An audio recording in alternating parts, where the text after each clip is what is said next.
सो hey guys, कैसे हो आप सभी लोग। Welcome back to my channel एजी अनाई मांगा। तो गाइस, आज मैं एक्सप्लेन करने जा रहा हूँ बुक ऑफ एस्पर यानी कि डीमन एम्परर का एक और बिल्कुल नया एपिसोड, जो कि होने वाला है एपिसोड नंबर 331। इसलिए वीडियो में आगे बढ़ने से पहले ही वीडियो को लाइक शेयर कमेंट सब कुछ कर डालिए। और बाकी अगर आप लोगों ने इसका पिछला एपिसोड नहीं देखा है तो उसका लिंक मैंने वीडियो के नीचे डिस्क्रिप्शन में दे दिया है, जाकर के पहले उस वीडियो को देख लीजिए। और बाकी अगर देख लिया है तो शुरू करते हैं हमारा आज का ये वाला एपिसोड। तो अब एपिसोड की स्टार्टिंग में रीजन स्टेट का ही एक एल्डर मास्टर होंगफू को देख उनसे कहता है कि स्टेट लॉर्ड, आपने वेनरेबल्स के साथ डिस्कशन किए बिना ही इस ड्रैगन सील को ओपन करके इसकी पावर्स को अपने लिए यूज किया है। इससे आपने रीजन स्टेट के रूल्सों को पूरी तरीके से तोड़ दिया है। तो अब इसीलिए अब आप रीजन स्टेट का लॉर्ड होने का हक खो चुके हैं। तो अब उस एल्डर की ये बात सुन करके मिस्टर होंगफू थोड़ा गुस्से में पीछे की ओर मुड़ करके उस एल्डर को घूर करके देखते हैं, लेकिन इससे वो एल्डर बिल्कुल भी नहीं घबराता और अभी भी मास्टर होंगफू को देख हंस रहा होता है। तो ये देख मास्टर होंगफू भी पहले तो कुछ देर के लिए शांत हो जाते हैं, लेकिन फिर कुछ देर यूं ही खड़े होने के बाद कुछ देर वो सोचते हुए उस एल्डर की ओर आगे बढ़ते हैं और उससे कहते हैं कि सेकंड वेनरेबल,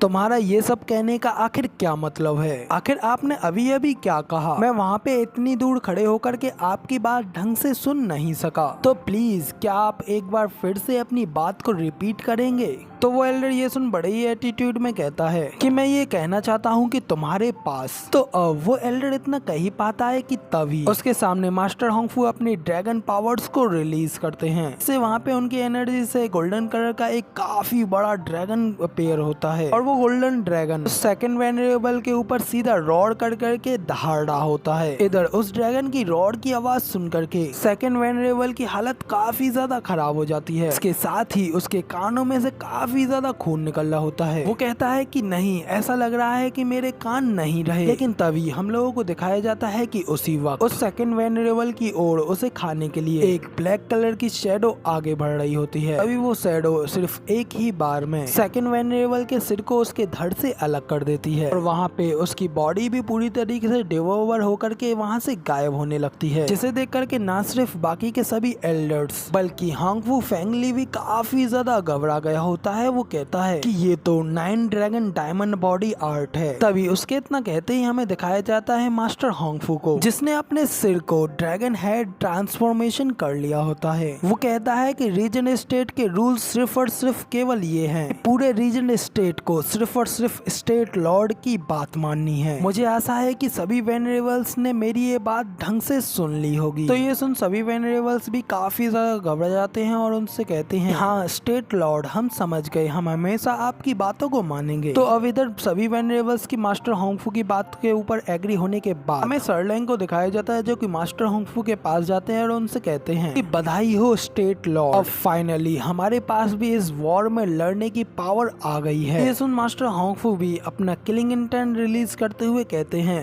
अब जू फेंग गू सेंगटोन, हम जल्द ही एक दूसरे से मिलेंगे। और मास्टर होंगफू के इतना कहते ही पीछे से सरलैंग उन्हें बताते हुए कहते हैं स्टेट लॉर्ड, अभी फिलहाल एम्पर के भेजे हुए लोग आए हुए हैं। तो मास्टर होंगफू कहते हैं कि बस सिर्फ कुछ डिवाइन ड्रैगन्स और उनके साथ एक शैडो कैप्टन यहाँ पे मेरे ऊपर उनकी ओर से नजर रखने के लिए आया हुआ है। सचमुच अब तो ये लोग मेरे आगे बिल्कुल ही अनुभवहीन हैं। तो मास्टर होंगफू की ये बात सुन पीछे खड़े वेनरेबल होंगफू फेंगली भी अपने मन में कहते हैं कि इसका क्या मतलब है कि बस इतने ही। इसकी इतनी ज्यादा एरोगेंस को देखते हुए तो मुझे लगता है कि अब जब ये यहाँ तक कि तीनों डिवाइन ड्रैगन्स को नीचा दिखा रहा है तो इसका तो सिर्फ यही मतलब बनता है कि अब वो तीनों डिवाइन ड्रैगन्स एक साथ मिलकर के भी इसका कुछ नहीं बिगाड़ सकते। लेकिन इसकी जगह अगर मैं होता तो सच में बहुत ही ज्यादा अच्छा होता। ये पावर इसके जैसे एक एवरेज पर्सन के ऊपर सच में बिल्कुल वेस्ट हो गई है। ये सच में काफी शर्म की बात है कि मुझ जैसे हाई वेनरेबल की जगह पर ये पावर्स इस कमीने कमजोर के हाथों में आई है। तो अब इधर जबकि हाई वेनरेबल ये सब सोच रहे होते हैं कि तभी दूसरी ओर मास्टर होंगफू सरलैंग से कहते हैं लेकिन वो लोग यहाँ पे सहायता करने के लिए आए हैं, इसलिए फिलहाल हमें उनका यूज करना चाहिए, फिर चाहे उनके पास कोई भी दूसरी कपटपूर्ण साजिश क्यों ना हो। मेरी ये ताकत उन सब को टेम्पर करके उनके ऊपर विजय पा लेगी। तो ये सुन सर्लिंग कहते हैं कि सच में स्टेट लॉर्ड तो सच में काफी ज्यादा ब्रिलियंट हैं। मैं इसी चीज का तो कब से इंतजार कर रहा था। तो स्टेट लॉर्ड की इन अनस्टॉपेबल पावर्स के साथ हमारे लिए अब कुछ भी सेटल किया जा सकता है, यहाँ तक कि जू फेंग और इंपीरियल फैमिली के साथ फाइट भी। तो अब सर्लिंग की ये बात सुनने के बाद मास्टर होंगफू वहाँ से आगे जाने लगते हैं और उनसे कहते जाते हैं कि चलो अब चलते हैं, उन एक्सपर्ट्स को मिल के आते हैं। तो अब इतना कहने के साथ ही यहाँ पे हमारा सीन चेंज होता है और हम लोगों को केस ड्रैगन सिटी का ही सीन दिखाया जाता है, जहाँ पे कि दोनों डिवाइन ड्रैगन्स और शैडो किंग रीजन स्टेट के स्टेट लॉर्ड यानी कि मास्टर होंगफू का इंतजार कर रहे होते हैं। तभी इसी के साथ हमें स्टेट लॉर्ड होंगफू को आते हुए दिखाया जाता है, क्योंकि अब अपनी इतनी ज्यादा पावर्स बढ़ने के साथ ही वहाँ पे एकदम बैडस लुक में आते हुए अपनी ड्रैगन सील और पावर्स को रिलीज करते हुए हंस रहा होता है। तो अब इधर जब दूसरी ओर वो तीनों लोग भी उनकी ऐसी खतरनाक पावर को फील करते हैं, तो वो घबराते हुए अपने मन में कहते हैं कि ये तो एक peak red in stage expert की पावर है। तो ये सब देख मास्टर फेंकी वाई भी अपने मन में आगे कहते हैं कि ये क्या सिर्फ 3 ही महीनों के अंदर अंदर ये पीक प्रोफाउंड हेवन स्टेज से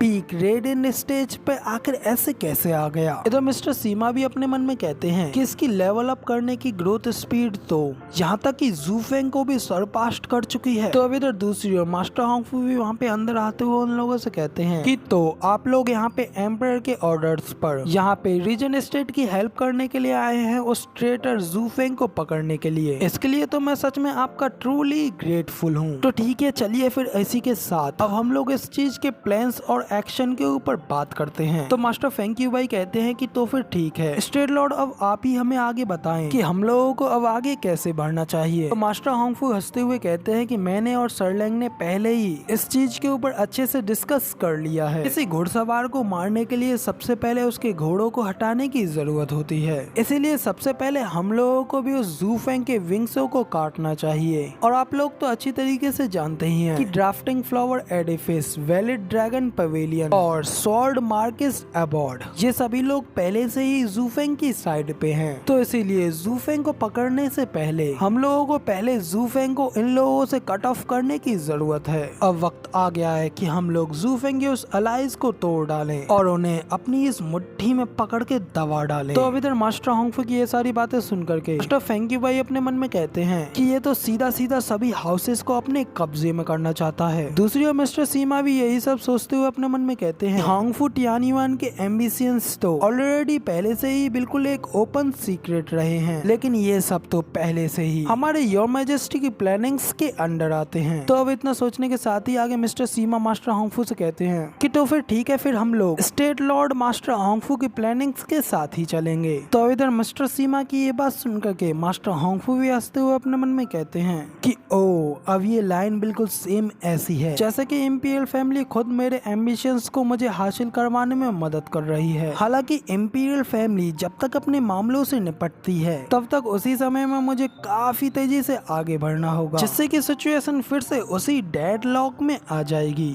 तो अब इतना सोचने के साथ ही मास्टर होंगफू उनसे कहते हैं कि चलो फिर आइए अब हम लोग आगे की चीजों के ऊपर डिस्कस करते हैं। तो अब इधर मास्टर होंगफू के इतना कहते ही हम लोगों को यहाँ पे कुछ गोल्डन कलर की तरंगों को दिखाया जाता है, जो कि वहाँ के आसपास के सभी क्षेत्रों में फैल रही होती हैं। यहाँ तक कि उसके आसपास के जंगलों और नदियों में भी उसकी तरंगे फैल रही होती हैं। वहीं पे उन जगहों के बीच में हमारी लियानियर भी रीजन स्टेट के ऊपर स्पाई करने के लिए आई होती है। उसे भी वो गोल्डन कलर की तरंगे फील होती हैं, जिससे कि उसे पता चल जाता है कि अब मास्टर होंगफू आगे क्या करने वाले हैं। तो इसी के साथ यहाँ पे हमारा सीन चेंज होता है और हमें जू फेंग के मेंशन का सीन दिखाया जाता है, जहाँ पे कि इस सब की जानकारी लेने के बाद लियानियर जल्दी से भाग करके वहाँ पे आ गई होती है और फिर वहाँ पे जल्दी से अंदर आकर के चिल्लाते हुए कहती है कि आखिर जू फेंग कहाँ पे है, मेरे पास उसके लिए काफी ज्यादा क्रूशियल इंटेलिजेंट इंफॉर्मेशन है। तो ये सुन फेंगली कहता है कि कैप्टन ली आखिर क्या हुआ, अगर आप जू फेंग को ढूंढ रही हैं तो आपको बंकर की ओर जाना चाहिए। स्टीवर्ट जू कुछ दिनों से वहीं बंकर के पास रुके हुए हैं। तो ये सुनकर के लियानियर भी जल्दी से वहाँ से भागते हुए कहती है कि तुम्हारा शुक्रिया। तो इधर लियानियर को वहाँ से इतना जल्दी भागते हुए देख करके फेंगली भी उनसे कहता है कि कैप्टन ली आखिर ऐसी कौन सी इन्फॉर्मेशन है जिसने कि आपको इतना ज्यादा परेशान कर दिया है। तो लियानियर उसे बताती है कि ये रीजन स्टेट के बारे में है। रीजन स्टेट अब अपनी चाल चल रही है, लेकिन वो हमारे ऊपर अटैक नहीं कर रहे हैं, बल्कि वो लोग सबसे पहले ड्राफ्टिंग फ्लावर एडिफिस को टारगेट कर रहे हैं। तो ये सुन फेंगली भी काफी हैरान होता है और कहता है कि क्या